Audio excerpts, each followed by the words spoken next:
What's up, everybody? Feel free to hang out with me as I go live today. You can debate me if you're an atheist, Muslim, abortionist, or a cult member. Love to have you up. Today, I'm going to be reviewing Alex O'Connor's video and on Christianity and how close he is getting to it, as well as reviewing some other like videos. So feel free to like, comment, and share, and just feel to chill with me. Or if you want to debate, let me know, and then I can kind of stop what I'm doing with the review.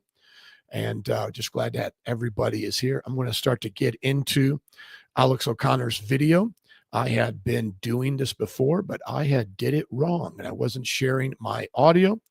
And so now I'm just going to make sure that I'm getting my audio going through by starting his video from the beginning. And so chat and let me know where you're watching from. And if you have any questions, and I'm going to start making sure that I know what I'm doing when I push play so you can hear this. Right, can everybody just chill out a little bit, please? Alex O'Connor just admitted it. Christianity might actually be true. He debated Christians for years, then admitted this about Jesus. Did Alex O'Connor convert to Christianity? Alex O'Connor is no longer an atheist. Alex O'Connor, no longer an atheist. Here's why. Alex O'Connor, no longer an atheist. Here's why. Part 2. Alex O'Connor just admitted this about Christianity. Did Alex O'Connor change his mind about Christianity? Are you ready to die, cosmic skeptic? Okay, that one actually sounds a bit like a threat, but I'm sure it's driving at the same thing. Okay, so what happened? Something super significant must have gone down to cause all of this ruckus. Well, I'll tell you. I recently had a conversation with Bear Grylls in which he asked me where my study of Christianity and theology has led me. And I told him, wait for it, that I think Christianity is more plausibly true than the new atheists do and than I did when I was a teenager. Can you believe it? But you've had such a journey and you've met so many amazing people and you've debated so many different angles and things. Yeah. How does it? Have you seen anything like this at the drugstore? No, you haven't. Look, Optic is making the most beautiful. Where's it led you to? It's led me to, can you believe it? But you've had such a journey and you've met so many amazing people and you've debated so many different angles and things. Yeah. Where's it led you to? It's led me to, I used to be quite on board with the new atheism stuff. I've spoken about this a lot on my show. I'm sorry, what does that mean? You know, like the sort of Richard Dawkins, Christopher Hitchens, it was really popular, the debates that they were doing, they called it new atheism. Yeah. And it was this body of And new atheism was donkey-brained. New atheism was straight up folly. And so he fell into that. And now he's going to say and show how it really wasn't as airtight as he thought it was. But think about all the people who believed that was amazing. Think about all the people who are his followers from that time that are a little disappointed that he's choosing not to be donkey-brained anymore. Like, that has to hurt their feelings, right? Because they still have a donkey brain and think like the way he was thinking. But I thank God for his honesty. Like atheist thought with the God delusion, this kind of stuff, which was really popular and stuff. I've spoken about this a lot on my show. I'm sorry, what does that mean? You know, like the sort of Richard Dawkins, Christopher Hitchens, it was Yeah. really popular, the debates that they were doing, they called it new atheism. Yeah. And it was this body of atheist thought with the God delusion, this kind of stuff, which was really popular and it had this sort of quite strident, debate me bro kind of attitude. And I was really swept up by that. I thought it was really exciting and cool. And I was beginning to sort of shake that off and grow up a bit, essentially. And then Yeah, you were starting to grow up. And Richard Dawkins still hasn't grown up. Richard Donkey Brain Dawkins is still spouting that same nonsense. And if I have time today and I feel like it, I'll put up Sam Harris here in one of his latest discussions about the self not existing while he's talking as a self and then boasting and somehow meditating as a self. Watch this, to lose yourself. And then he'll compare that to kind of how you can lose yourself in a hobby or be so busy in life that you get into a flow state. He'll compare it to that. So his mentors at that time are still donkey-brained today. Daniel Dennett, still donkey-brained. Sam Harris, still donkey-brained. Richard Dawkins, still donkey-brained. Thank God that he saw that those kind of arguments were 100% inflated nonsense. Now, he may not say it in those words, but I'm happy for him. And I know people that know him, and I'm grateful for the relationship that he's having with genuine Christians and that he's talking to Bear Grylls. Like, how cool is that? That Bear Grylls is a Christian. I love it. And Bear Grylls sitting there petting his dog has got to be one of the most chillest people that you would want to talk to and open up to about this. So I'm so happy that this is happening. I'm not going to interrupt too much, but I'll get flagged if I don't interrupt enough. So be patient with me. Let me just let this play through for a little bit now. Where's it led you to? it's led me to, I used to be quite on board with the new atheism stuff. I've spoken about this a lot What on is my it? show. I'm So sorry, what does that mean? you know, like the sort of Richard Dawkins, Christopher Hitchens. It was Yeah. really popular. The debates that they were doing, they called it new atheism. Yeah. And it was this body of like atheist thought with the God delusion and this kind of stuff, which was really popular. And it had this sort of quite strident, debate me, bro, kind of attitude. And I was really swept up by that. I thought it was really exciting and cool. And I was beginning to sort of shake that off and grow up a bit, essentially. And then running the podcast, what I've realized is this is far more interesting and intricate, and I would say plausible than I'd given it credit for before. So, I'm still not a Christian. Not true, not even plausible, but just more plausible than I thought when I was a teenager. And it was actually a clip of this moment which went out on my second YouTube channel that caused all of these responses. I mean, can you believe it? A non-believer in God, like me, is willing to attribute more plausibility to Christianity than someone like Richard Dawkins or Christopher Hitchens, or indeed his own teenage self. Can you believe it? I mean, I can't think of a single explanation as to why that would be the case, except that he's secretly on the verge of some kind of grand conversion. No, he's too clever for that. He would never become a Christian. It must be that he's realized Christianity is cool again, and he wants to capitalize on an... I would never say that about Alex. I'm not saying that he's flopping sides because of it being cool. Absolutely not. And any atheist that would say that and trying to troll him like that is just jealous that they keep losing their folks to our side.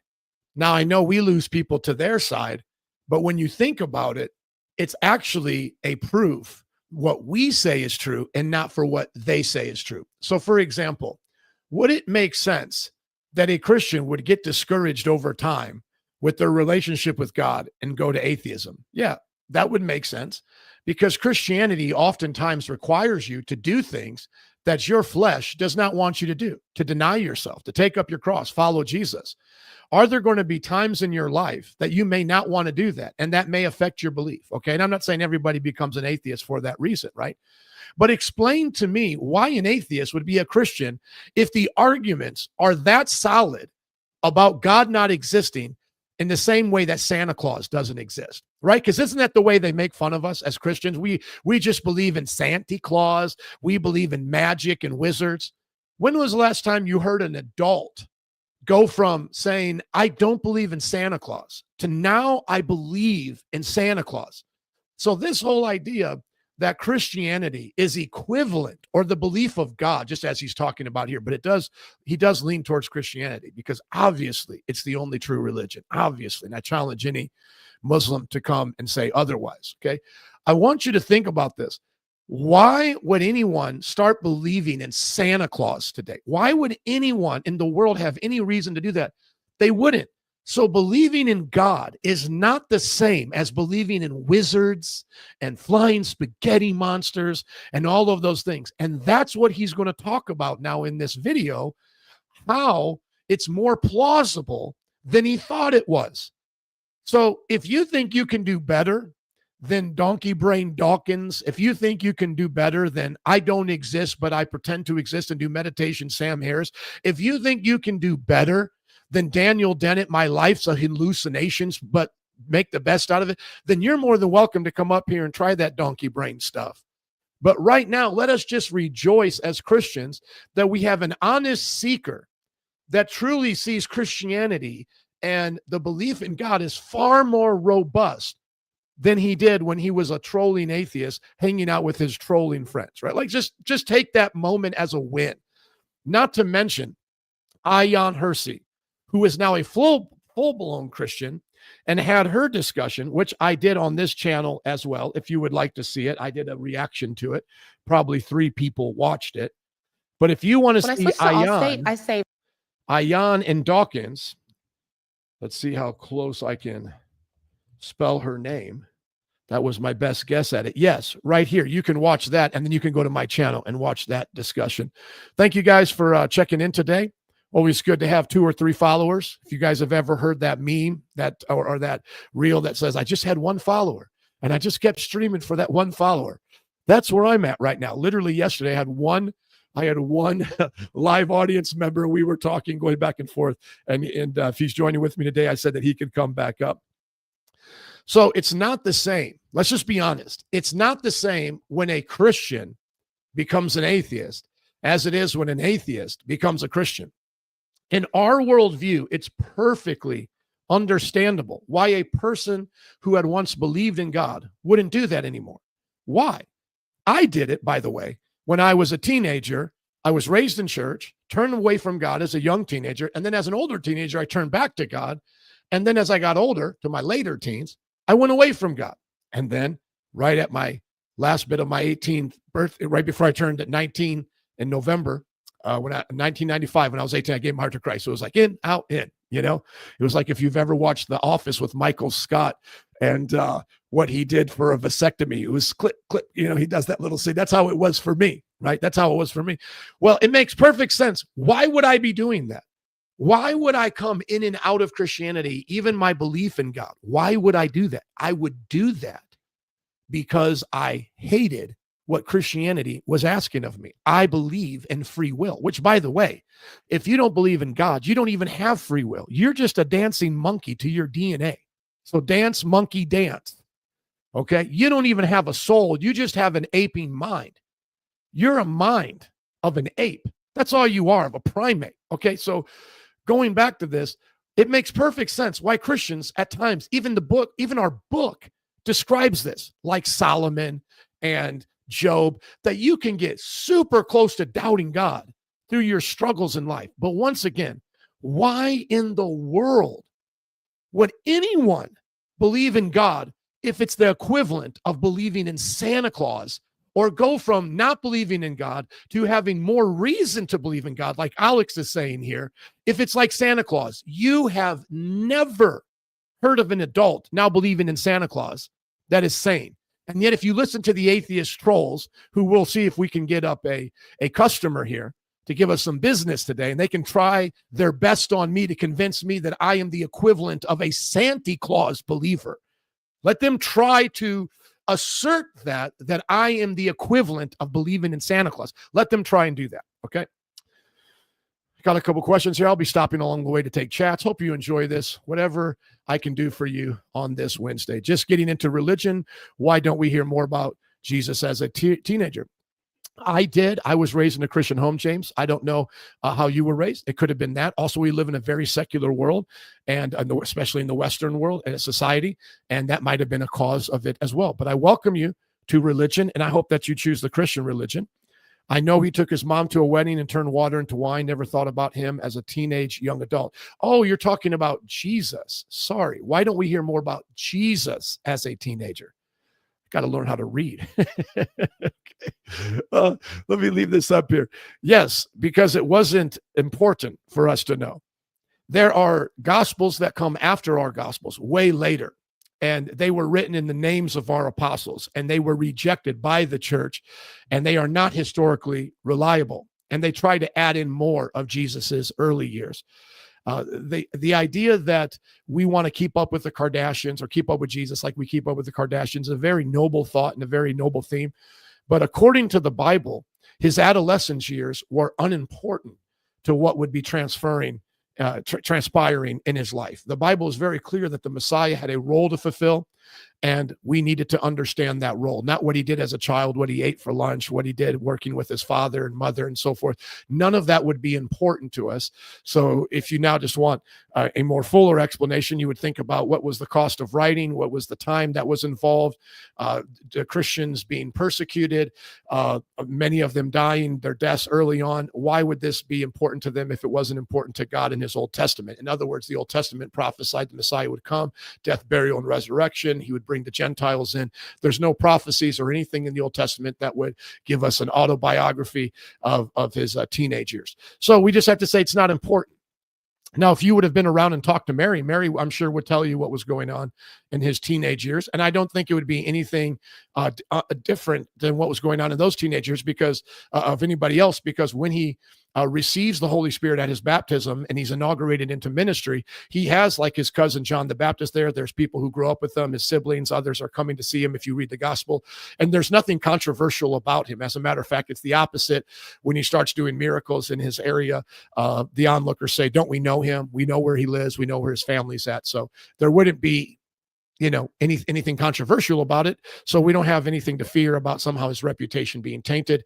And then once again, if there's nothing important about it, nor controversial, why would we hear about it? So it's not controversial from his enemies or people who are doubting him, and it's not important to his followers. We can just go on and take what matters in those 3 years that he gave. There's plenty there. There's plenty there to give your life to. plenty there. And making wine wasn't as a teenager. That wasn't as a teen. That was in his 30s. That was after he started his ministry. Yep. So that was as an adult. Let's go back to this. Increase viewership by leaning into Christianity, thereby making a whole lot more money. Okay, so here's what really happened. If you've watched my channel for any amount of time, you'll know that I'm quite a staunch critic of Christianity and religion and theism in general. And when I was like 17 or 18 and I started making videos, I was a lot more forthright without atheism. I thought that atheism wasn't just true, but beneficial for society. I thought that religion was harmful. I was really in line with the new atheists like Richard Dawkins and Christopher Hitchens, who influenced me greatly into a position that religion is just this utterly irrational and evil force in the world. In the past decade, I've come to see this as something of a shallow view. I think it depends on the religious tradition, because they're quite different. I think it depends on the time in history. I think it depends on the cultural context. And yeah, of course, any historian or sociologist will tell you that it's never as straightforward as I think the new atheists made it out to be. But also on the point of God's, existence, I also think that the new atheists didn't really give enough credence to some of the arguments for the existence. You think? He's going to explain why he's going to say this in just a moment, but you think? And this is why I don't want to mock him. I'm teasing. This is a tease. I will mock others, right? But I'm not mocking it. I'm just teasing, because it's like, hey, you think that they might have overlooked some things? You think they might have rushed to conclusions a little bit too fast? You think they were a little bit too sure of themselves? That's what we were saying. I lived through this. I became a Christian in 95. I lived through this after 9/11, and they went on the book tours and did all of that. They were donkey brained. It was redonkulous, the stuff that would come out of their mouth and how they thought they would eat or cook, as the young people say.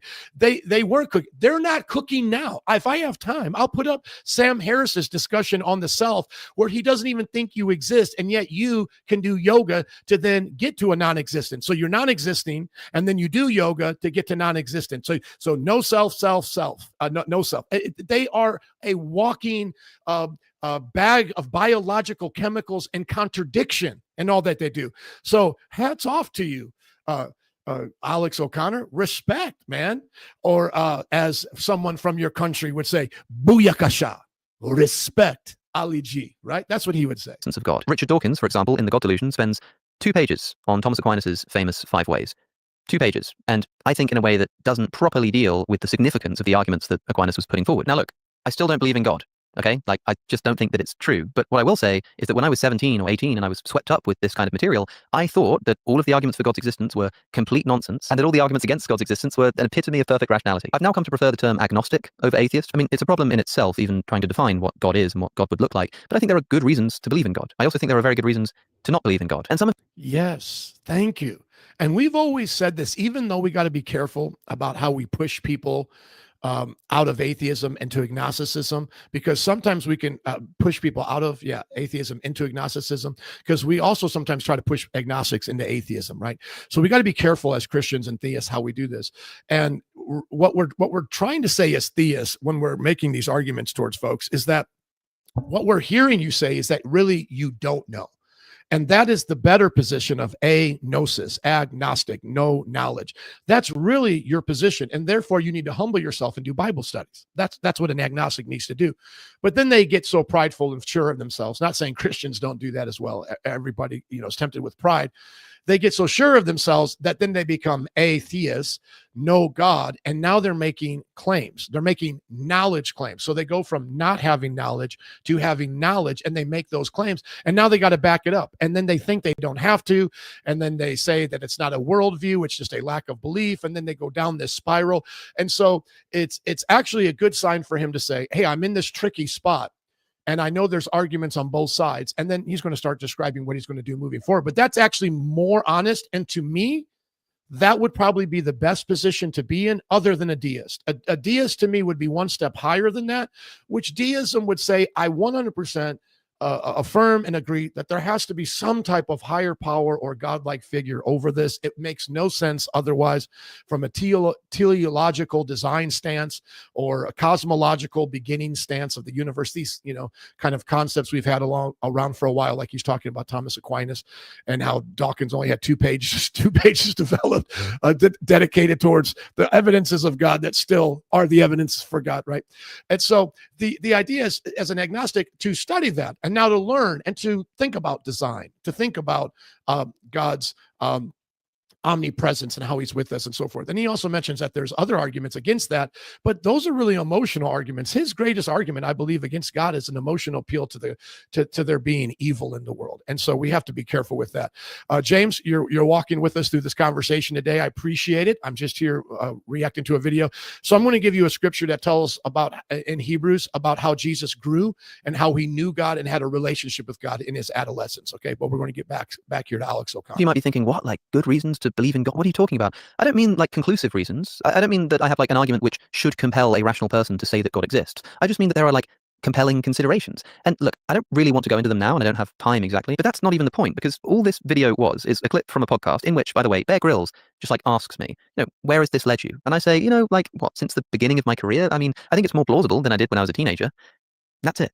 That's not like an extraordinary thing to say. I mean, if you were listening to a Christian who started out when they were 17 on YouTube talking about like why Christianity is definitely true, and someone asked them 10 years later where their exploration of philosophy had led them, and they said something like, I've got to say, like, atheism has a lot more going for it than I thought when I started when I was 17. It posed a much sort of bigger challenge. I think there are lots of interesting considerations. The problem of evil and divine hiddenness. There are really robust philosophical versions of this. They might say, as someone who's a Christian, I've realized that atheism is much more plausible than I thought when I was a teenager. And similarly, it shouldn't be that surprising to hear an atheist who has for the past 10 years dedicated his life to studying philosophy and theology say that, yeah, there are some pretty good arguments on the other side. And speaking of not knowing what sources of information to trust and doing things for money, you'll also know, if you've watched this channel for a while now, that for some time I've been recommending a way to deal with bias in the online space. We can never get rid of bias, of course, but wouldn't it be great if there were a way for us as consumers of online...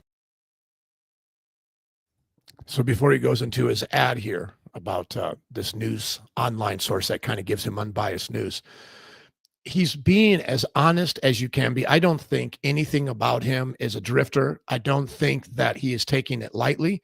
And if you're asking my prediction, I think he becomes a Christian. I remember watching this with Apostate Prophet and how he was never as antagonistic towards God when he came online. I don't know him beyond his online persona, but there was a gentleman who became a ex-Muslim and then defaulted to atheism and is known as the Apostate Prophet online. Many people in the apologetic space would know who he is. And he never was against God as much as Alex O'Connor was, but he would do debates and he would, take his compromise quality. He would take his stance as an atheist. Apostate Prophet atheist debate. You can probably look up his older debates if he still keeps it up.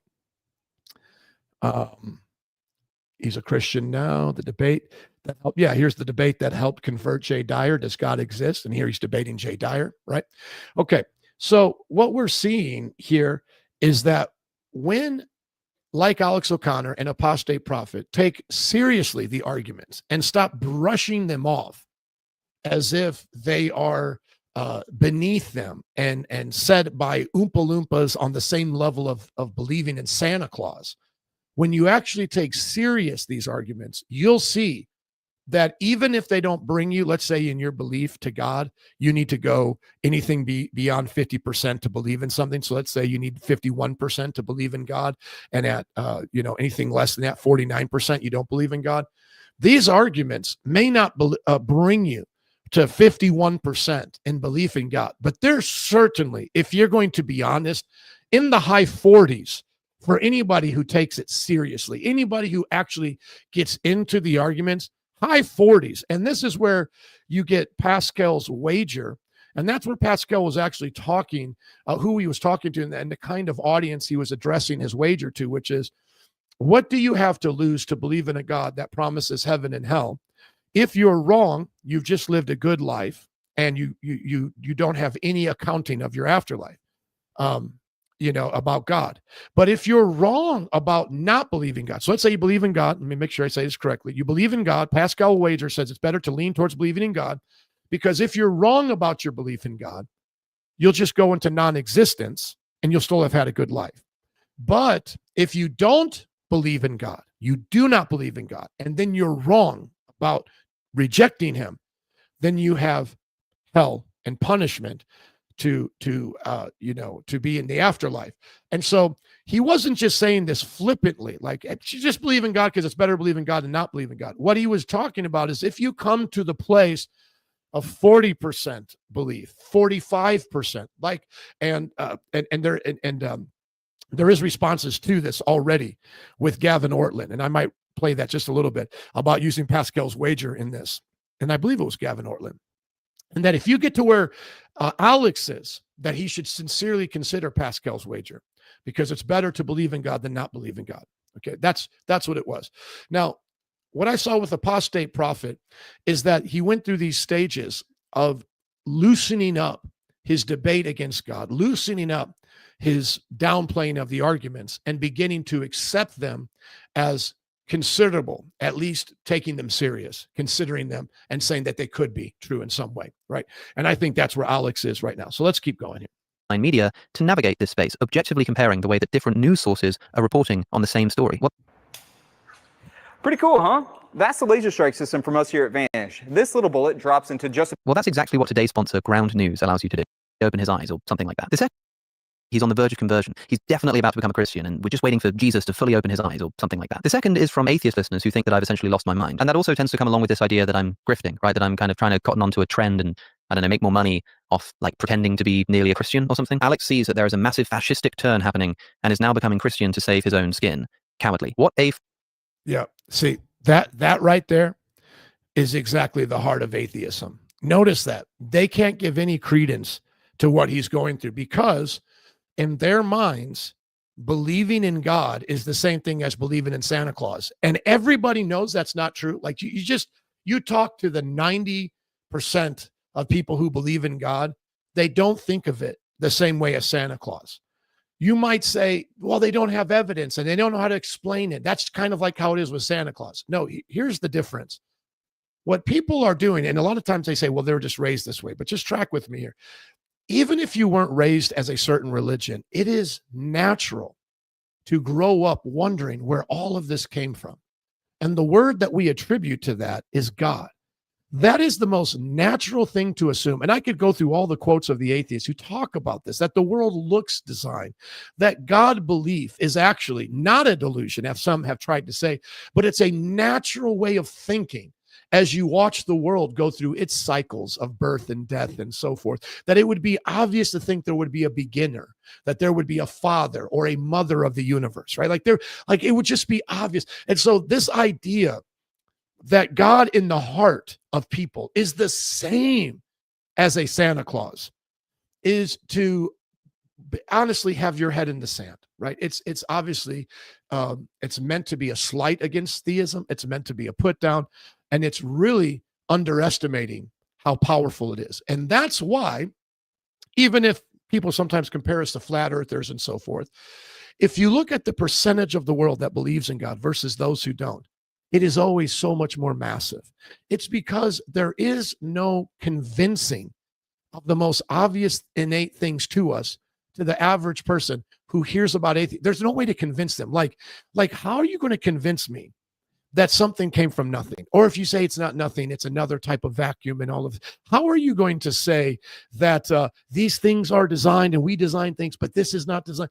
Like, it goes against all the intuition. So one of the arguments that as of recently people have tried to bring out against Christianity and theism is like, you have to go against your intuitive nature. You have to go against this idea that everything has a cause or a beginning. You have to go against the idea that designs have designers. You have to go against that.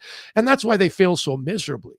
And then when you look at their lives, most of their lives are not worth following anyway. And I'm not saying Christians and theists don't make mistakes, but people who believe in God generally live much better lives. And this has been proven out, especially throughout the years and what it's done for societies. And I have the book here, Dominion by Tom Holland. I can bring it out here if we need to look at it.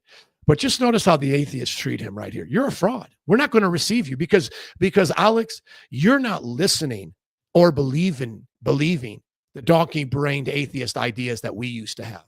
You know, but these real quick internet means you're not trolling Christians anymore, Alex. And so we think you're a fraud. Fraud. Just fast forward to your inevitable coming to Jesus moment and stop wasting people's time. You can pivot your channel's content to atheist converts to Christianity and realizes how wrong he was all along. The Bible thumpers will eat it up. Sad to see stupidity prevail over logic and intelligence. Sad atheist grift failed. Time to jump on the megachurch conversion Christian tour. It's sad and pathetic to watch someone who was once respectable turn into a complete grifter. So how much did the lobby pay you? Alex is quasi-famous now and he can't afford a haircut that doesn't look like a small dead animal on his head.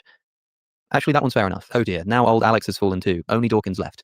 I'm sorry, but fallen from what? Like fallen from the kind of steadfast atheism which says that there is literally no such thing as a plausible argument for religion or Christianity. That there's not like one marginally good reason to think that religion or Christianity might be true. If that's your position, we're just not on the same page. But that is not the same thing as becoming a Christian or being on the verge of doing so. And to prove it, I just want to show you something. So this video was taken from my second YouTube channel, More Alex O'Connor, and I just want to show you some other YouTube video titles from that self-same YouTube channel, debating why the Bible isn't true versus Dinesh D'Souza. Was Jesus the serpent in the Garden of Eden? Pressing Ben Shapiro on contradictions in Scripture. Why contradictions in the Bible matter. And across my content, I've got videos explaining why I think Jesus didn't claim to be God. Where Jesus is specifically asked to clarify his relationship to the Father and tells us that he is only in relationship with him in such a way that everybody else can be in relationship with them too. Why the problem of evil is the biggest problem for Christianity. I don't think I'd expect to see anything like This circus of suffering. How the Bible obviously contains falsehoods and mythologies and often contradicts itself. Every contradiction? All of them? How about, for instance, how I think the Bible promotes sexism? If there is something they want to learn, let them ask their husbands at home, for it is shameful for a woman to speak in church. And slavery. The scriptural injunctions towards the ownership of other human beings as private property, the bequeathing of them to your children as inheritable property, and the differential treatment of slaves who are Israelites and slaves who are not. And genocide. I get sick to death of people hand-waving away this genocide by some vague reference to the fact that Jesus came along to do something which somehow kind of undoes the immorality of it. And so, in the face of all of that, one clip in which I say, yeah, you know, Christianity has got something going for it, and it's got more going for it than I realized when I was a teenager, causes like this kind of reaction. And I think that some of the responses I've been getting to this demonstrate an incredible... Yeah, the reason why he's getting those responses is because they're irrational. The atheist community is irrational. They are exactly, and not always, in line politically with the woke left, but they have the exact kind of donkey-brained mentality as the woke left, that they are on the top of truth, so high above everybody else that they look down on everybody who disagrees with them as if they were the people disagreeing with them, the pigeons pooping on the chessboard, as it were, while they are the sophisticated players of the game. They think of everybody so beneath them that they don't really have to give sound arguments. They don't really have to give robust discussions, that they can just hand wave all of the philosophy, all of the science, all of the morality, just whatever you want to point to, all of the charity of religion, and just put it into the same category of wizardry. Okay? That's why they're acting like that. And this is why everything he just went through in his little montage right there changes nothing about how I still feel about him or how any of us as Christians are still hopeful for him. Because almost every one of the situations he's bringing up has a resolution in his humility before God and God's morality and God's system of teaching us his order through the scriptures. So whatever he thinks is a contradiction, by the way, there are some Christians who believe they exist in the scripture because not everything is inspired in the same way. I would not encourage him to go that route, but there are people who do have that belief system, like Mike Licona and others who I still believe are Christians. They just don't believe that everything has to be unified in a certain way, that the truth of Christianity is found through its doctrines and teachings, but it's numbers and dates, and sometimes people expressing their opinion through the text can have various opinions and contradictions. So once again, I'm not trying to say he should go that route, but there are Christians who understand the death, burial, and resurrection of Jesus, hope in him, trust in him, and that he has preserved the revelation through the scripture that he could believe, right? So we're not turned off by that. We're also not turned off by what he considers mythology, because once again, there are Christians who take certain parts of the Bible as storytelling. Some people take the first 11 chapters of the Bible as basically a Lord of the Rings retelling of everything so that God's people can have a foundation for what they're going to do next.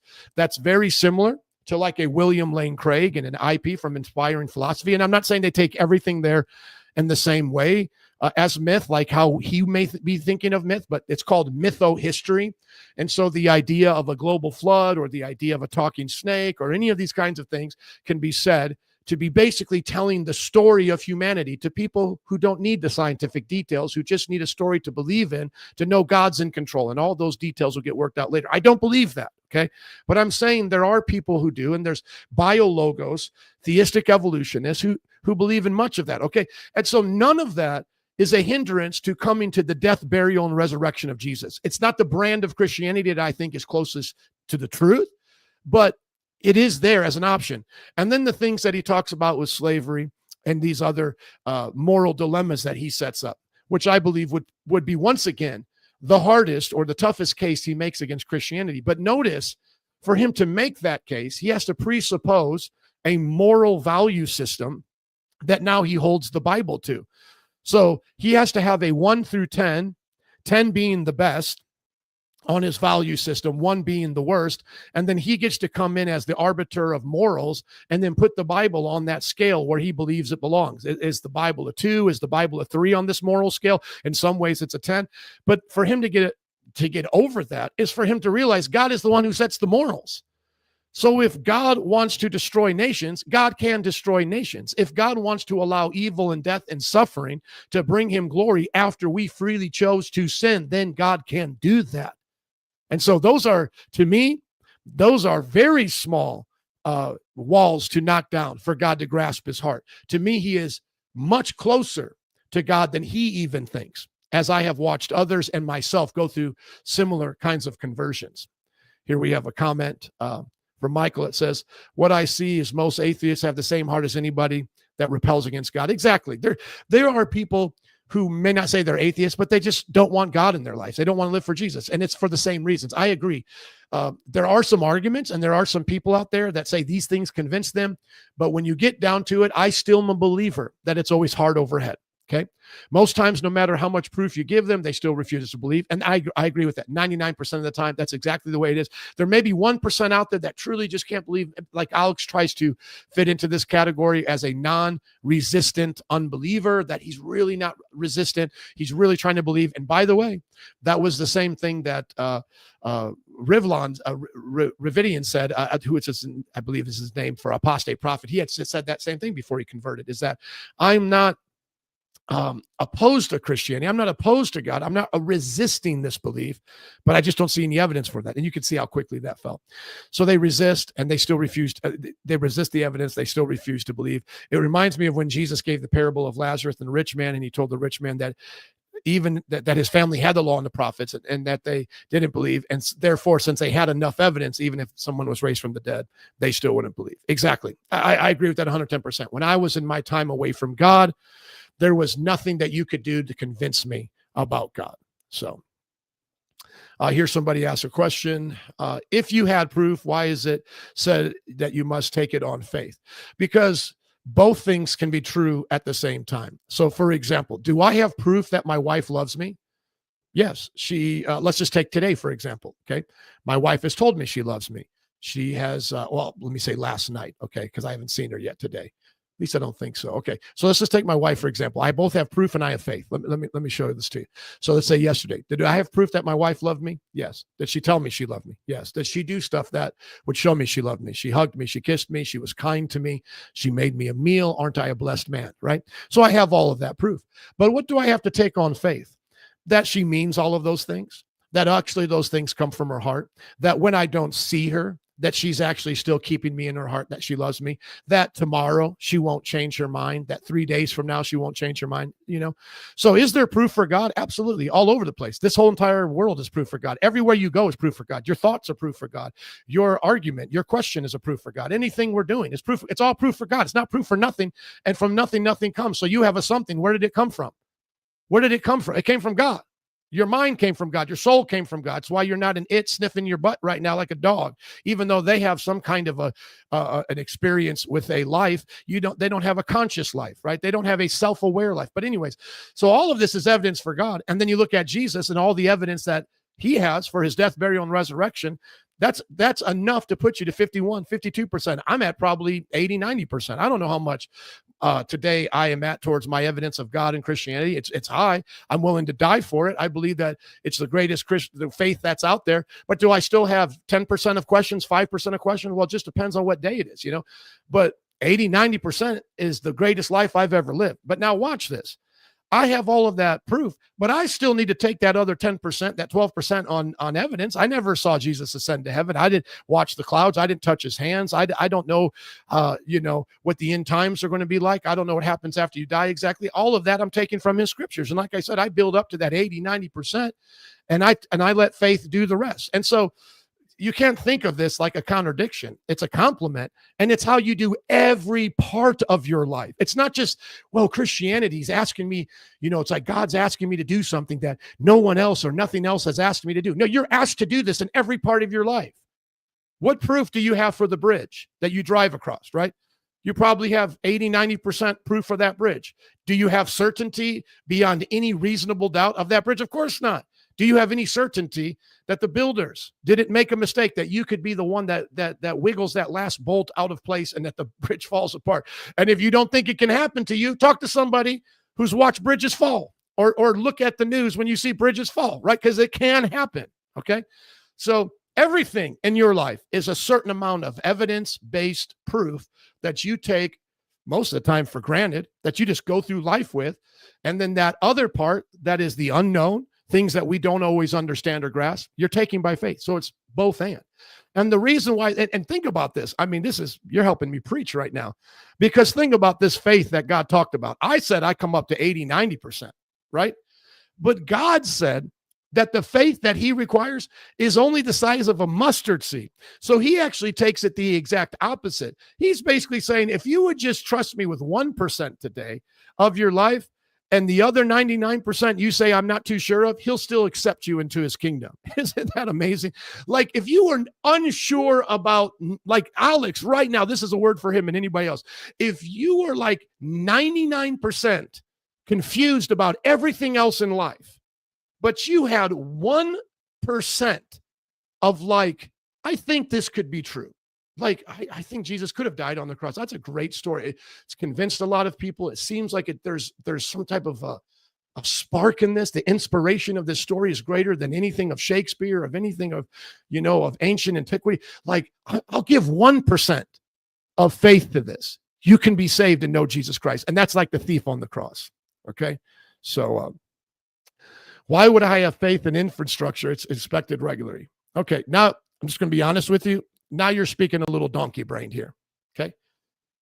Now I'm just going to have to humble you a little bit. Okay, Kevin, got to humble you a little bit, because I gave you a gentle explanation of the bridge. And now you think that my example failed.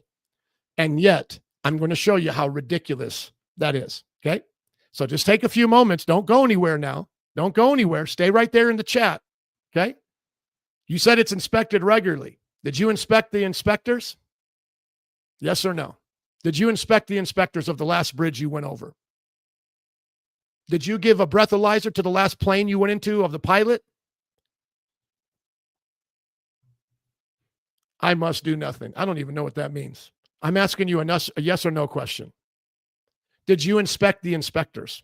Listen to what I'm asking you. Did you inspect the inspectors? Of course you didn't. I'm just waiting for your no. Okay, I'm waiting for you to say no, because of course you didn't inspect the inspectors. The next thing that I'm going to ask you is, did you inspect the manuals of the inspectors? Do you even know what they're supposed to be inspecting for? Do you see how quickly I can reduce you down to absurdity? And you're telling me you did not use faith when you went across that bridge? Because you have asked that question in that way, I'm now going to show you bridges falling. Okay, I'm going to now show you bridges falling so that you can see. We were planning our anniversary trip. Have had bridges fall. And I'll just say bridges falling in the U.S., which is where we're from. Okay? Okay? Okay? When you think about...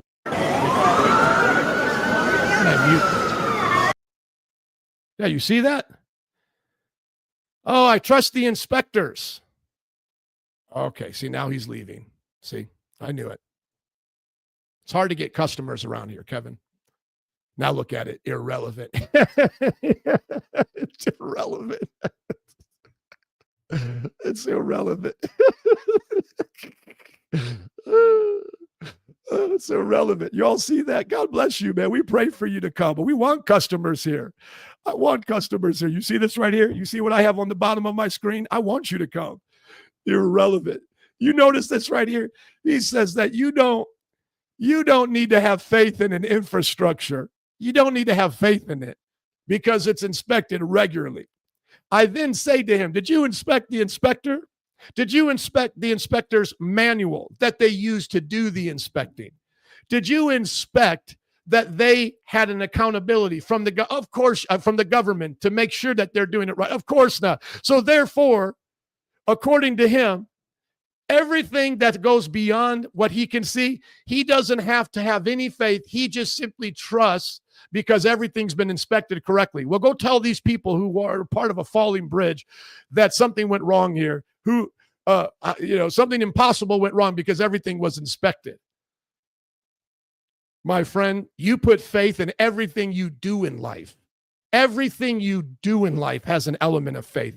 Do not pretend like you do not have an element of faith in everything you do. And then what is his response? It's irrelevant. Of course it is now that you're proven wrong. It's irrelevant. Here's something, somebody running into these things. And then here's a video here to explain it, right? Bridges collapsing. That looks like AI there, But of course we know real bridges. Look at this bridge right here. Well, wasn't it inspected? Wasn't it inspected? What about space shuttles? How about those? Aren't those inspected too? Watch this. When a bridge falls, disaster in Minneapolis. What about the inspectors? See, everything you do in life, you're taking on two kinds of faith.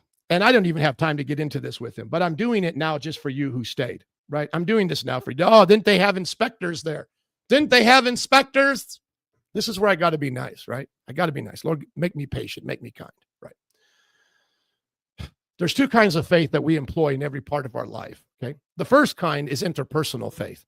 Faith that you're not going to kill me, you're not going to murder me, that the inspector is going to do his job, that the car in front of me is not going to slam on their brakes, drive in reverse, that my mom's not going to poison me when she makes food, or my wife today, right? Because that happens. Did you inspect every meal from your wife? Try to tell me if you're married, you don't have faith in your wife, because there's wives out there poisoning their husbands, right? Come on now. Silliness, redonkulousness, right? And, we have to put faith in people all the time, everything. Faith in my doctor. There was an expose that came out that a doctor was stripping naked and streaking in his office all the time. You got to have faith that your doctor's not an idiot like that, right? That's the first kind of faith, interpersonal faith. It starts from when you're a child. You don't have a ability to recognize you have faith, but you're living on faith that your parents are going to do the right thing. And then there's the faith of God's universe, the regularity of God's universe. And I don't know. Should I pull up my philosophical books here? I don't know. You guys who are listening, should I pull up my philosophical books, or should I go back to reacting to Alex Connor? 1 for the books, 2 for Connor. Tell me where I should go, because this guy's already left. He doesn't want to hear anything.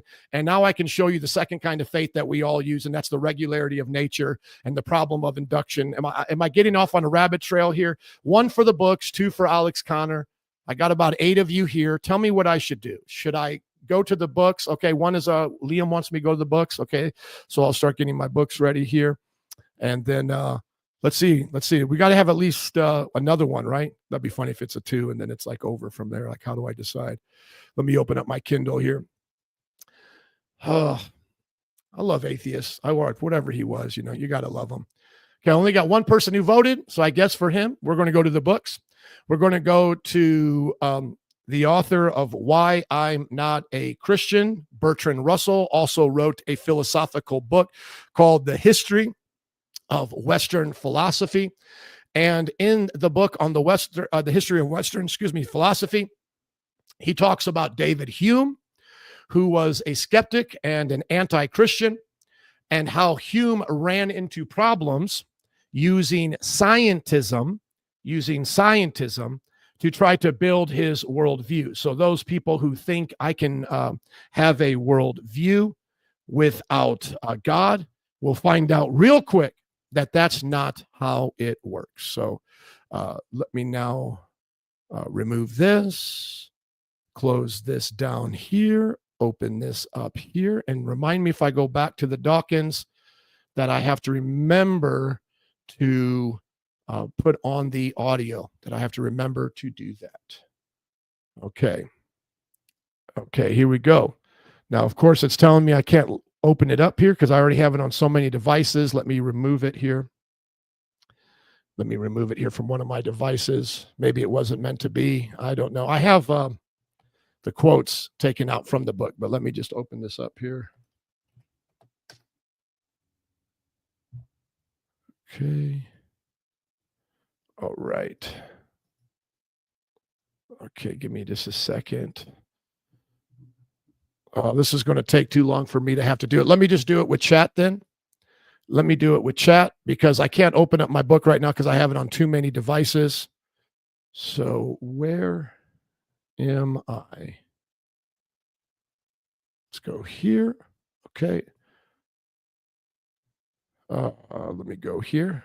And I see Daryl corresponding there. Let me open this up. What do we got? Blank screen. Okay. Sure. Let me go here. Explain the problem of induction and the Hume argument of regularity of nature as taught by Bertrand Russell in his book, History of Western Civilization. Okay, there we go. Let me get this going here for you guys as we're getting the thing to come up here. Let's go here to Daryl. He says, as a quality engineer in manufacturing, everyone assumes things are safe like seatbelts, but people rarely ever inspect them. There we go. Yeah. What was the arguments brought up against the Titanic is that no one thought it would happen. Everybody thought that someone else would check it or stop it, or if we knew it would do this, we would do that, and the bells were going off and so forth. If someone didn't take the emergency seriously, it was because they knew that the engineering of the ship could take, and you just look at this major catastrophe. All of these people had faith in the captain of the ship, of the person steering the ship, and then the Titanic sunk, and it was said to be unsinkable, right? And it's the same thing in anything in life. Like, we're all assuming that we're all doing our part. And if one day just the perfect storm happens, someone doesn't do their part, that leads to another person not doing their part. Like, another one would be like Pearl Harbor, right? Like, everybody's thinking like we're watching the blips on the screen, but this guy thinks the blips are that. Another guy thinks the blip. Of course, nobody wants Pearl Harbor to get bombed that day, but the U.S. soldiers had so many broken systems that just happened. And the guys sleeping there, I believe it was a Sunday, and the guys sleeping there all have their faith that the person doing that job is going to do their job. That's going to do their job. Come on. So number one, there's always interpersonal faith. We live with it. It's impossible around it. If you don't think you're living with impersonal faith, you're an idiot. That's just the bottom line. You're an Oompa Loompa. You're a dum-dum. And you have to repent because you're not checking when you go to eat in a restaurant if they're poisoning you. That day, someone could be disgruntled from their work going, I'm going to kill everybody in this restaurant and put poison in. And that's why, by the way, you have people with mental illnesses like OCD and all this, because they can't get past what you and I have to get past every single day to deal in faith of how we're dealing with things, right? And then the other part of faith is the regularity of nature. And so David Hume figured out, like, I'm doing everything by science. Everything is science. Look how sciencey we all are. And then what he found out is that you cannot rely on what you think is going to be there tomorrow to give you evidence that you can trust it. So like this guy, I would ask him, do you take by faith that the sun's going to rise tomorrow? No, I don't take that by faith. Oh, I've seen it rise 1,000 times. I know it's going to rise. One of the greatest minds of scientific history, scientific philosopher, David Hume said, hey, dude, you don't know the sun's going to rise 1,001 times because you've seen it rise 1,000 times, dum-dum. You're just taking that by faith. There is absolutely no evidence you have today that tomorrow will be like that. And you now start saying, well, we see gravitational pull and the gravity and the Earth's rotation, and then the sun is this, and then it does. You have just break it down every single step you go. There is no guarantee in the system that it will be like that tomorrow. There's not one guarantee in any of those natural systems, not one of them the rate of burn for the sun, the rate of gravity, the rate of whatever you can possibly think of. There is nothing in the structure of science that says what water boils at today will boil at tomorrow. What suns turn at today or what we turn around the sun will turn. There's zero. We just look at it and assume it to be true because 99.99.99, 9999% of the time, that's how it works. And we can make great guesses at it, but there is this much certainty in it, zero certainty in it. And so you have to rely, think about this, you have to rely upon cause and effect to be the same in the inductive method of science for you to do science. But the moment you rely upon cause and effect to do science, you now have no evidence that cause and effect is the basis that will remain tomorrow to do your science. So cause and effect are a part of your science, but you have no way of proving cause and effect. And it's not just what I say, it's what he said. So as this guy leaves, of course they skedaddle. The wicked flee, though no one pursueth. They skedaddle, okay? And that's where they're left. And this is all what Russell talks about in this book that I couldn't open up. And so does that mean that we do not have the ability to do science? No, we have the ability to do science. And it would be maddening if the world changed every 30 seconds and changed all of its laws. Why doesn't it change? Why is it regular? Why do the laws remain in place? Bing, now you got your evidence for God again. You're right back to the Lord. So everything is taken by faith in interpersonal relationships in the very universe that you live in. And that is the evidence of the answer to the problem of induction. And if I could have opened up this book, I would have shown you that there is no answer to the problem of induction. And you can just see here. Is there a consensus on giving an answer to the problem of induction? Simple yes or no, unbiased. So just to let you guys know I'm not being biased. Is there a consensus on the problem of induction being answered? Yes or no? And as that's coming up, well, where did this thing go? No, my thing is tripping here. I'm back to a scripture here. What is this? Give me a second. Let's go here. This is where I get lost in the sauce. That's why I had to have you guys tell me if I should go down this road. Unbiased. Is there a consensus to answer the problem of induction? Yes or no? There we go. No, there is no consensus. I mean, hasn't happened. It won't happen. It's impossible without God. There is no grounding in the natural universe for the natural universe. It doesn't even make any sense. It's nonsense.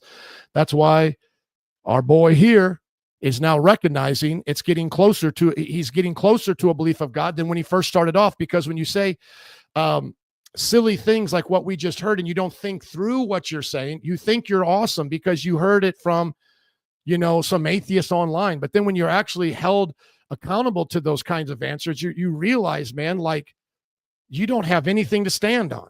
You're lacking a foundation. So let's go back and let's finish this, please. I want to finish this. What do we have left here? About 15 more minutes? Let's go. Incredibly low barrier of intellectual engagement, right? Because if you just saying that the other side, so to speak, is maybe more plausible than some people give it credit for. And actually, there are some good reasons to disagree with my position. I still believe what I believe, but I think there are good reasons that I have to tackle on the other side. If just saying that is enough to get accusations that you either must be on the brink of a conversion or you're outwardly grifting to the other side, what does that say about the state of our ability online to have conversations about important topics? I think that the starting point of an interesting conversation should be, I think that what you're saying is really interesting and plausible, but I disagree with it, and I'm going to tell you why. If our starting point is just there is nothing you could possibly say that will rationally convince me because your position is rationally indefensible. Not only that, but it's also evil and a terrible force in the world. And right now, I just don't think there is anything you could possibly say to me at all to convince me that your worldview is even more plausible than its fiercest enemies propose. If that's where you're at, then fair enough, you can hold that view. I can understand looking at religions like Christianity, or for a Christian looking at atheism and just thinking that is nonsense and there is no way I can even take that seriously. Fine, you can do that, but that's not what I'm engaged in. I'm trying to have interesting conversations with people because I think that most people have something interesting to say. But I also kind of can't blame people for thinking that I am jumping on some Christian grift because... And that's fair. I do believe that atheism is that bad. I don't believe there's anything plausible on the other side. And I do believe that if you became a humble Christian, you would say the same thing, Alex. Okay, now let me show this screen here, just to keep my word, because I love to do things like this to teach as a teacher, and I always want people to see what I was talking about. So there you go. Here is Bertrand Russell's book on the history of Western philosophy. Here it is, right here, and I opened it up. Okay, now let's see what I can do here. Does that help? Nope. Trying to widen this. Let's see. Nope. Doesn't want to widen, but that's about as good as it can get. Okay, let's start here. I'll read through this quick as I can, just so you can see it's already been dealt with. Bertrand Russell was not a Christian, not a theist, nor was David Hume. Okay. There is no reason for studying philosophy, so Hume maintains, except that to certain temperaments, this is an agreeable way of passing the time. So in other words, philosophy is a waste of time. If you can't do science, philosophy means nothing. Okay. In all the incidents of life, we ought to still preserve our skepticism. If we believe that fire warms or water refreshes, and he's quoting Hume here, 'tis only because it costs us too much pains to think otherwise. Nay, if we are philosophers, it ought only to be upon skeptical principles and from an inclination which we feel to be employing ourselves after that manner. So in other words, there's no reason or good reason to even know that you're truly in life warming yourself by the fire or that water refreshes. You have no real scientific reason. And if you try to use philosophy to do it, you'll drive yourself mad. Okay. If he abandoned speculation, I feel it should be a loser in the point of pleasure. And this is the origin of my philosophy, basically seeking out pleasure. Hume's philosophy, which he basically said it was worthless, but he still had one because most of the time they're always in contradiction with themselves. Hume's philosophy, here is Russell speaking, whether true or false, represents the bankruptcy of 18th century reasonableness. And by the way, modern day atheism is in the bankruptcy of 18th century reasonableness. All the arguments they make have already been debunked, not only by people today, but by people back then. And as we see with Hume, even by himself. Okay. This is what new atheism looks like. It's really old atheism and it's redonkulous. He starts out like Locke with the intention of being sensible and empirical, which means I'm going to show you a bunch of science. I'm going to show you science. I don't have faith. Taking nothing on trust, like this guy who was here before. I don't take anything on trust, but seeking whatever instruction is to be obtained from experience and observation. So instead of the Father, Son, and Holy Ghost, you have experience, observation, and whatever third thing you can call in there, which I would just say blind faith. So everything is just experience and observation. Keep clicking out of that. Okay. But having a better intellect than Locke, so he's smarter than Locke, a greater acuteness in its analysis, and a smaller capacity for accepting comfortable inconsistency. So now he's like, man, I'm not just going to live with these inconsistencies. He arrives at the disastrous conclusion that from experience and observation, nothing can be learned. I am terrible at this. What just happened there? Man, I wanted to highlight this here, that nothing can be learned. Lord, help me. Where did I just go? There we go. That nothing, get out of this right here. Here we go. That there is, hold on, second page here. Let me get here. I apologize, guys. It's got to be insincere. Oh, there we go. That nothing can be learned. There we go. He arrives at the disastrous conclusion. This is Russell talking about Hume, that Hume didn't have toleration of inconsistencies like Locke did, who never had to deal with this. And remember, this is all the bankruptcy of 18th century reasonableness, right? He, talking about Hume, arrives at the disastrous conclusion that from experience and observation, nothing can be learned. Okay, these are their priests and their prophets. So I want someone to come on here now and I want someone to denounce Hume. Tell me Hume's an idiot, right? I want them to denounce Hume like they denounced Peter, Paul, and James. These are their apostles. I want you to tell me you're smarter than David Hume. Go ahead.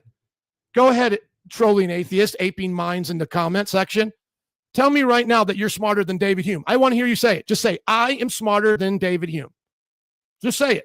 Because we're not talking about someone trying to figure out scientific stuff that we figured out later on and, and now we're smarter in that sense just because of convenience of when we were born. No, I'm talking about a guy who uses the exact bankrupt method you are using, an 18th century reasonableness. Tell me he's a dum-dum and you figured it out, because the next question that I'm going to be asking you is for you to tell me how you defeated Hume's problem of induction.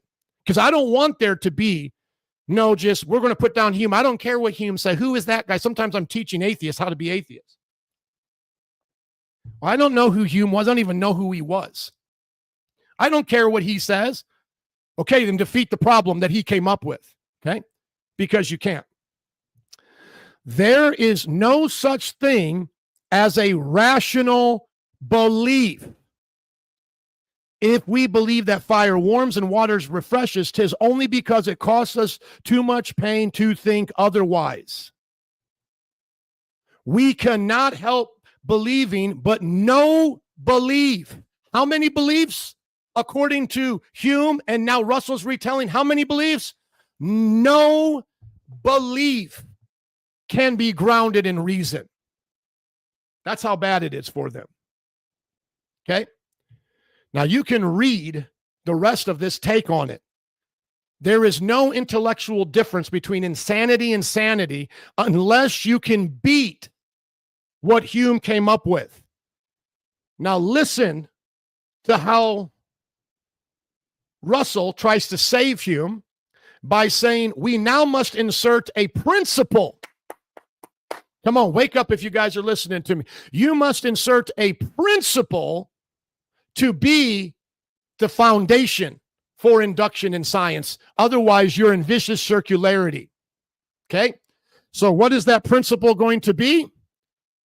What these arguments prove, here is Russell at the end. What these arguments prove, and I do not think the proof can be controverted, is that induction is an independent logical principle, incapable of being inferred either from experience or from other logical principles, and that without this principle, science is impossible. What is the great answer that Bertrand Russell says? It just is what it is. We can't get it from science because it's impossible to do science without it. We can't derive it from other logical principles. We just insert it. There it is. See, he's honest. It's an Oompa Loompa thing to say, but at least he's honest. He is not trying to say, I use science to prove science. He's not saying that. He's purposely telling you, I can't use science to prove science. He's purposely telling you, I can't use logic to prove logic. I can't do it. I have no way to do it. I just insert a principle into our world that says induction works. Just like there's a principle of existence, we exist. That's a principle. We have to build from that. Just like we believe that there's other minds that we're not, in the mind of our own minds, like a solipsis, or in the mind of a God that reality is not real, some existential crisis or whatever. No, he says, I'm not going to fall into any of those traps. I'm just going to say there's a principle, and the principle is of regularity. There's just a principle of regularity. Now watch. Just in case you think I'm making this up, right here, I will copy this now, and I will put this. Get me out of here. Let's go here. Okay, you guys can't see that. I should have been sharing the screen. Let me show you guys here. Oops. Okay, let's go stop screen. Tell me if you guys can see this here. Probably no one's even watching. This is where I just get lost in the sauce, right? Share. There we go. Okay, now watch this right here. Summarize this in 2 to 3 sentences. Here we go. Oops, I forgot to put it in there.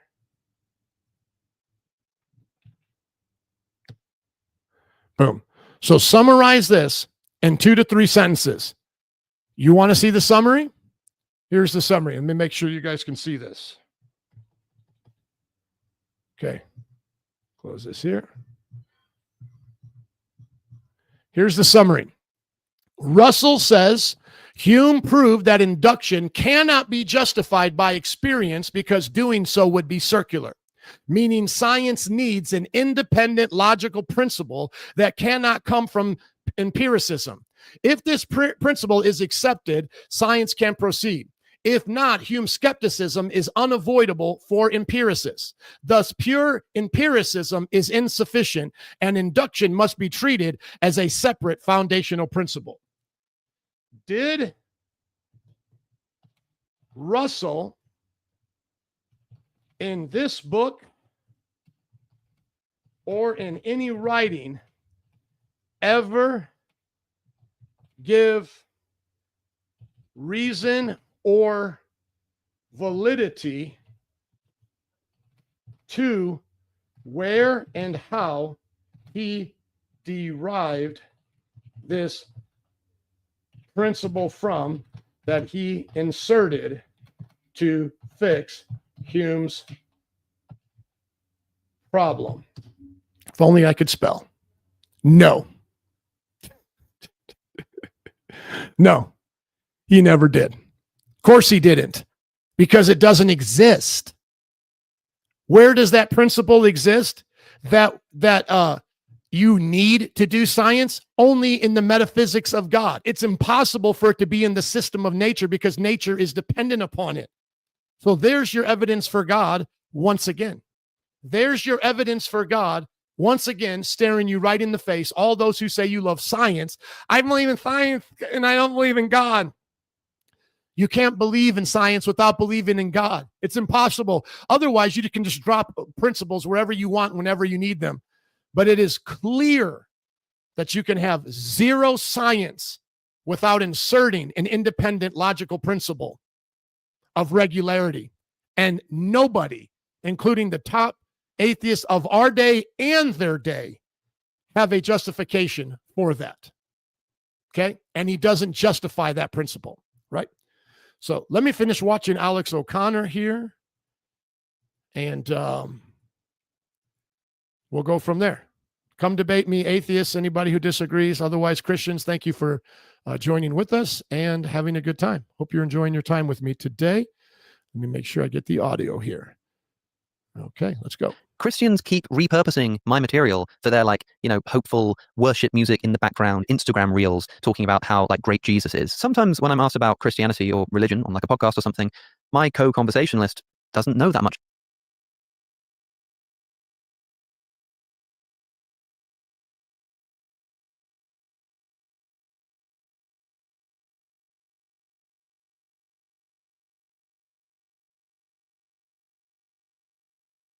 about Christianity, or is interested but hasn't really cared about it, or is someone who is a fervent atheist. And in any of those situations, it will serve the conversation quite well for me to try to steel man Christianity, for me to say, well, hold on a second, I think there are good reasons to believe in God. And it does make sense why a Christian would be convinced that Jesus rose from the dead. Here are some of the arguments. How do we explain the fact that this man gets crucified by the Romans and then people claim to see him after he died, and were willing to be put to death for that belief? Isn't that incredible? How do we explain this? Something really weird must have happened. And then they will always ask me, so hold on then, what's your explanation? And I go, well, there is some enough disagreement, I think, to arouse suspicion. I'm saying this as if I'm some kind of Christian or theist. So I sort of put on that hat when I'm asked to have a conversation of this kind. It does seem to me suspicious, for example, that the Gospel of Mark, which is the earliest Gospel, contains no post-resurrection appearances. And then the Gospel of Matthew does include post-resurrection appearances. The Gospel of Luke includes even more. It's only in the Gospel of John that we get, for instance, doubting Thomas. So I think that there's this reason to distrust the Gospel accounts, or there's mythological development if you look at the earliest Gospel Mark and then look at the latest John and see how things change. And I start talking about those more atheistic points. But somebody always, inevitably, without fail, takes that first bit, clips it up, makes it black and white, puts some hopeful music in the background, and puts it onto some Jesus Instagram page. How do we explain the fact that this man gets crucified by the Romans and then people claim to see him after he died? And just to show you how bad and dishonest this can get, let me show you one of the most popular reels of this kind. 45,000 likes. The caption is, Jesus' genius moment. #God, #Jesus, #Christianity, #For You page. So let's take a look at this. It's one of my favorite stories in the Gospels, where Jesus says, he who's without sin cast the first stone. Because it's a religious test, because you've got this Jesus peaceful figure, and there's a woman who's committed adultery, and the law's quite clear that the woman should be stoned. And Jesus is just writing in the sand, and the Pharisees are okay, go on then, Jesus, what are you going to do here? It clearly says that she should be stoned. That's what the law says. He's writing in the sand. He's kind of ignoring them. And Obviously, we don't want to misrepresent Alex O'Connor, so we're not playing soft music saying he's become a Christian, right? they say, Jesus, what should we do here? You know, the law's quite clear. We need to stone this woman. And they're testing him. What's he going to do? And he says, sure, yeah, okay, go ahead. But he who's without sin casts the first stone. It's brilliant. It's awesome. It's like ethical genius. It sort of undercuts at the same time as not contradicting the truth of the law or the justice. You know, it's this brilliant moment. It's this brilliant moment. Yeah, that does sound pretty pro-Christianity, doesn't it? And look at some of the comments. He is so close to Jesus. Bro's starting to get it. He's so close. Times like 15. Okay, you want to see something funny? Let's look at where that clip was taken from and listen to the very next words out of my mouth. You know, it's this brilliant moment, but unfortunately, it's not in our earliest manuscripts, and so most scholars believe that it's a later interpolation. But unfortunately, it's not in our earliest manuscripts, and so most scholars believe it's a later interpolation. That is to say that our earliest manuscripts of John's Gospel, the only Gospel in which you'll find this story today, don't contain this story, indicating that at some point it was added in later. It wasn't a part of the original Gospel. I mean, look, to make this really clear, let's go back for a moment and look at what Chris actually asked me. Maybe that was a mistake. Maybe that was, a later interpolation because the Quran is the word of God. What's an interpolation? Oh, like a later edition. Oh, something that's added later into the text. So like earlier I mentioned the stoning of the adulterous woman, which is it's one of my favorite stories in the Gospels. And that's where the reel starts, right? So Chris has asked me, what's an interpolation? I say, well, it's when someone has kind of taken a text and like sneakily added in something later that isn't historical. Which, by the way, there's great evidence for that being original to the gospel. He's buying into textual criticism that is a bit outdated in its reach, and that classical textual criticism going back to the medievals and to the people who understood how manuscripts were being distributed and how certain parts were placed in those manuscripts for their reasons. There's now a growing consensus, I would say consensus, but a growing number of scholars that are taking serious that story and believing that it actually was a part of the gospel. And I just don't have time to get in that, but you can see James snap on that.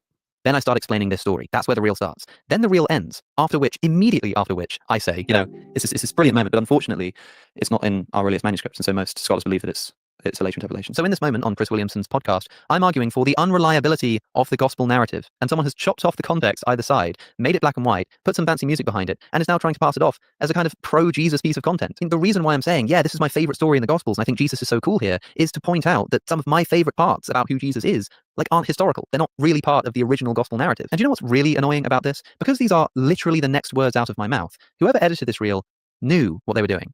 They fully knew the point that I was trying to make. They had listened through and were waiting for a moment to pull, and they just knew that I was arguing here that this is not a historical story. And they've just taken it anyway and turned it into some Christian content. And I see these kinds of reels and TikToks all the time. People keep taking my material and turning it into pro-Christian content. Look, here's another example from He Chose You on Instagram. Alex O'Connor admits to be Christian.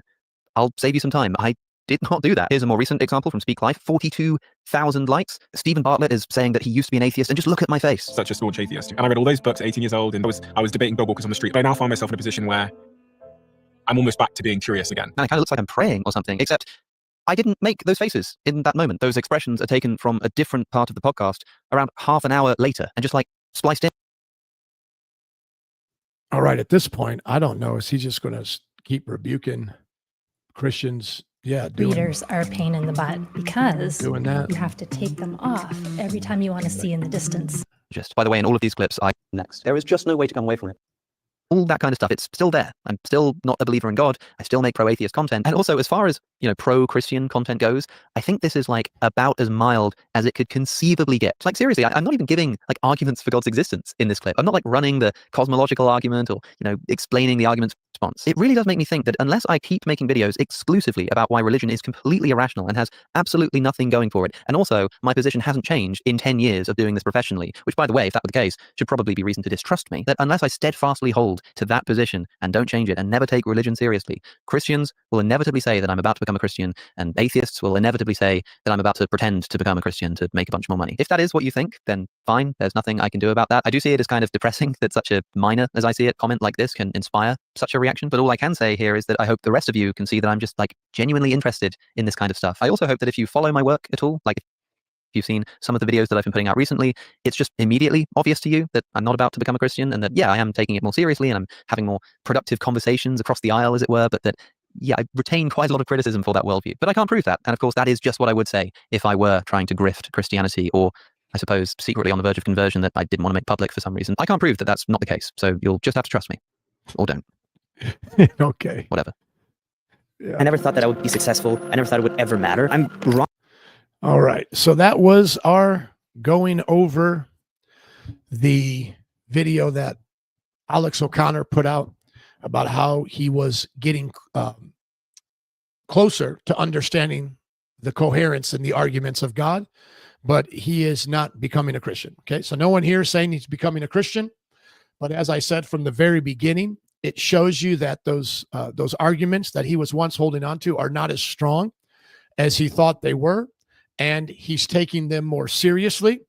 And I've seen people who have gone down this road become Christians. That's what I've seen. So do I think he will personally? Yes. I'm not saying it as a prophet. I'm not trying to make a spiritual prediction. I'm just simply saying this is the road that I have seen people go down. Once you start to understand that Christianity is not incoherence, it's not something along the same lines of as believing in Santa Claus and these different things, you begin to see that there's a lot of truth behind it, and the arguments that are in favor of God are much stronger than the arguments against God. And it seems like he's only left with a few now, and those few seem to be more emotional than they are rational. Just for example, just reviewing them again, he thinks that the contradictions of the Bible would impact the truth of Christianity. That would absolutely mean nothing towards Christianity. What if the Bible is just like any other book that's brought down through history that has contradictions, but what it says is true? I mean, that wouldn't change anything. I believe the Bible is without contradictions, and I believe there's a lot of evidence for that. But if, let's say, he's not convinced by that, some Christians are not convinced by that, it doesn't matter. Do you believe that somebody wrote down a story about something that actually happened, and that actual event is what can change your life today? That's powerful. Whether or not it was always preserved in manuscripts doesn't mean anything. Was that preserved, the story in every detail? Maybe not, according to him, if that's what he wanted to believe, but was it in general preserved? Just take, for example, like the idea of an accident. Okay, so an accident happens, everybody has a whole bunch of different opinions, but did an accident happen? Yes. So even if there's contradictions among timelines of the Gospels and resurrection appearances, the bottom line is, was there a resurrection, right? So that's not hard. And then the thing with the problem of evil, and I know that he doesn't like dealing with it from the point of view as a presuppositionalist or from a foundational point of view. But the simple question back to him is, if there's no God, why do you have a problem with it? So there's no external critique that can work against Christianity from the problem of evil. And then now if he says, I only see it as an internal critique, well, then now you would have to understand the mind of God. If you're now accepting our paradigm that God is the God of creation and that God says he turns evil for good, you would now have to prove that God can't do that, that he's incapable of taking such grotesque evil and turning it for his good. You would have to have a logical claim to that, and you can't do it. It's impossible. It's been dropped. So the only appeal then he has is just an emotional appeal. And the way he presents it is somewhere along the lines of, the same way we're supposed to feel in morality about a child being raped or murdered and then understand that that's wrong. That's the same way that I feel when I hear about the destruction of these cities and so forth, or there being an eternal hell or whatever. I just have like this gut reaction. And so why am I supposed to trust this kind of moral repugnancy when it comes towards like the things that you guys would call sin, but I'm not supposed to trust it when I see it towards God? Well, once again, it's a problem of him understanding who God is. So internally, now he just goes to the scripture. Why would God say that things like rape, murder, all these things grieve his heart? But then why at the same time would he allow it? Why would he allow that? And then why would he punish it? That God actually tells us why he would do that. And that's so that we would know that he is God's. And Ecclesiastes actually ends with this, that you would know to fear God. Seeing evil on the world, as grotesque as it is supposed to show you how much we need God and his goodness, and the story of the Bible to end like the Disney story, right? We need God to bring peace on the earth and animals to get along again, lion and lamb. We need that. And so he's showing evil for how evil is. So as disgusted as you are by it, as repugnant as it feels, it's as much as you're supposed to trust God that he's going to work it out, because internally it says he does. And so even if you have a feeling like, I don't know how this is going to work out, trust the God who gave you that feeling that the grieving will go away. And the Bible even talks about all creation is even groaning right now, waiting for the revelation of the sons of God to be revealed, for the world to be restored and us to rule and reign with Christ. And so the Bible actually talks about this. So the groaning that he's feeling is a groaning that we feel right now as Christians. And that's why we can't watch the news all of the time. We can't look at it all the time. And we cry all the time over these things when we look at it. I have people in the church that continually cry over what happens in the news, and we weep and intercede in our church. We let the emotion out of the groan, of the pain that we're all experiencing here. So even though Christians have a high sense of joy and self-esteem and all these things, we do walk with a great burden, if we're being honest, towards intercession and towards emotional pain. And that's why we go out and preach the way we do. So I don't see that we have any customers. I always like to make the final call. If anybody wants to step up, anybody to debate, I'll be doing this more because I've been making shorts. Let me just show you this before I go on our YouTube channel. Facebook is cool, but I'm not getting a lot of feedback there. So I am using YouTube and TikTok for that. So if you go to What Do You Believe, you go to What Do You Believe, and I don't know why I don't come up, even though I'm subscribed. Look, it doesn't even come up. And put in my name. Let's try that. Let's see if I come up then. No, look at that. Doesn't even come up. I don't even know how you're supposed to find it. If I can't find it and I'm putting it in. Now, you know what's so crazy is if you put in Ali G, see, look, all this other stuff will come up with me doing things, but not even the What Do You Believe page. Watch this right here. Now, if I put in What Do You Believe, Ali G, because I've reacted to Ali G videos, now you're going to see me come up. So the only way that I can reference people to go to this page is now from Ali G. So this is where I'm at here. And then TikTok under the same name. And then I believe it's John 3:16. So look for me there. You know what? If you're watching here, you know what? I'm going to put up that link. Yeah, here it is. View profile. Yeah, What Do You Believe, John 3:16. Yeah, so look at these. These are getting close to 1,000. Some of them hit 1,000. I was a little bit lower. This one was over 1,000. But this is what I'm doing here. And I'm trying to go live on TikTok as well. But I keep getting flagged, man. And I'm not doing anything. Oh, you guys can't even see this. Hold on. There we go. So here I am on TikTok. What Do You Believe 3:16. And then What Do You Believe on YouTube. And so I will send those links right now. Dude, I'm such a boomer. I could have put these links in the video description. What am I doing? What is wrong with me? I just wasted all of that time. Guys, I apologize. I'm such a boomski. You guys want to hear a song that I made with AI right here? Christian Sound Blend on all major platforms.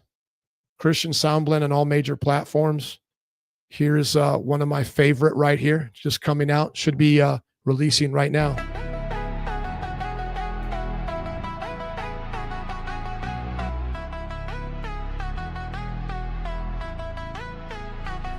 Do you ponder hell when the lights go down? Can you tell? I've been fighting all these thoughts that fell. Do you ponder hell when the quiet hits? Does it swell? I've been running from the things I felt.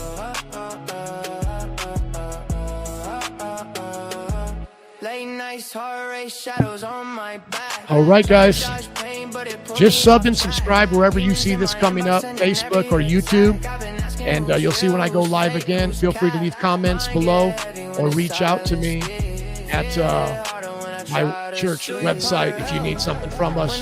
Have a great day. Have a great Thanksgiving. Be thankful for people in your life. Be thankful for the cross. God bless you. Hope to see you soon.